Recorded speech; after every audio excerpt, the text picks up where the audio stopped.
कभी कभी हमें जीवन में ऐसे लोग मिले हैं, मुझे तो मिले हैं, मुझे नहीं मालूम और लोगों को मिलते हैं या नहीं मिले।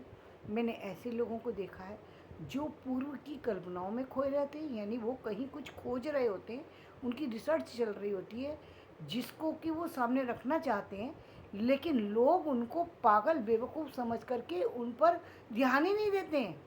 क्योंकि उनका रहन सहन, उनका व्यवहार समाज से अलग होता है, समाज से अलग होता है, यानी वो अपने आप में ही खोए रहते हैं, उनकी दुनिया में बाहर की चीज़ें प्रवेश ही नहीं करती। तो ऐसे लोगों को निश्चित रूप से सुनना भी चाहिए। और बाप ये एक जो हमारी जो पूर्व धारणा बना रखी है कि जो व्यक्ति अलग से बातें करता है वो व्यक्ति तो पागल है। वो पागल नहीं है, हो सकता है कहीं उसके अंदर कोई, हो सकता है कि कोई पूर्व जन्म में वो करता हुआ चला गया है, उसके दिमाग में कुछ चीज़ें चल रही हैं जिसको वो कॉन्सेप्ट को क्लियर कर रहा है, कुछ बता रहा है जिसको हम अनजाने में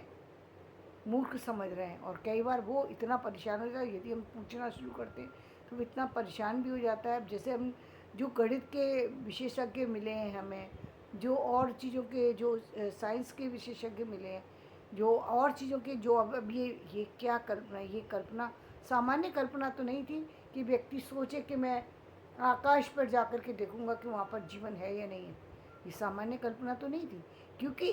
एक साइंस के युग में इस बच्चे ने जन्म लिया, इस व्यक्ति विशेष ने जन्म लिया, तो इस कल्पना पर गौर किया गया और काम किया गया, तो आज हम वहाँ तक पहुँच सके। तो ठीक इसी तरीके से कोई यदि इतिहास की बातें कर रहा है तो भी सुनिए, यदि कोई भविष्य की बातें कर रहा है तो भी सुनिए।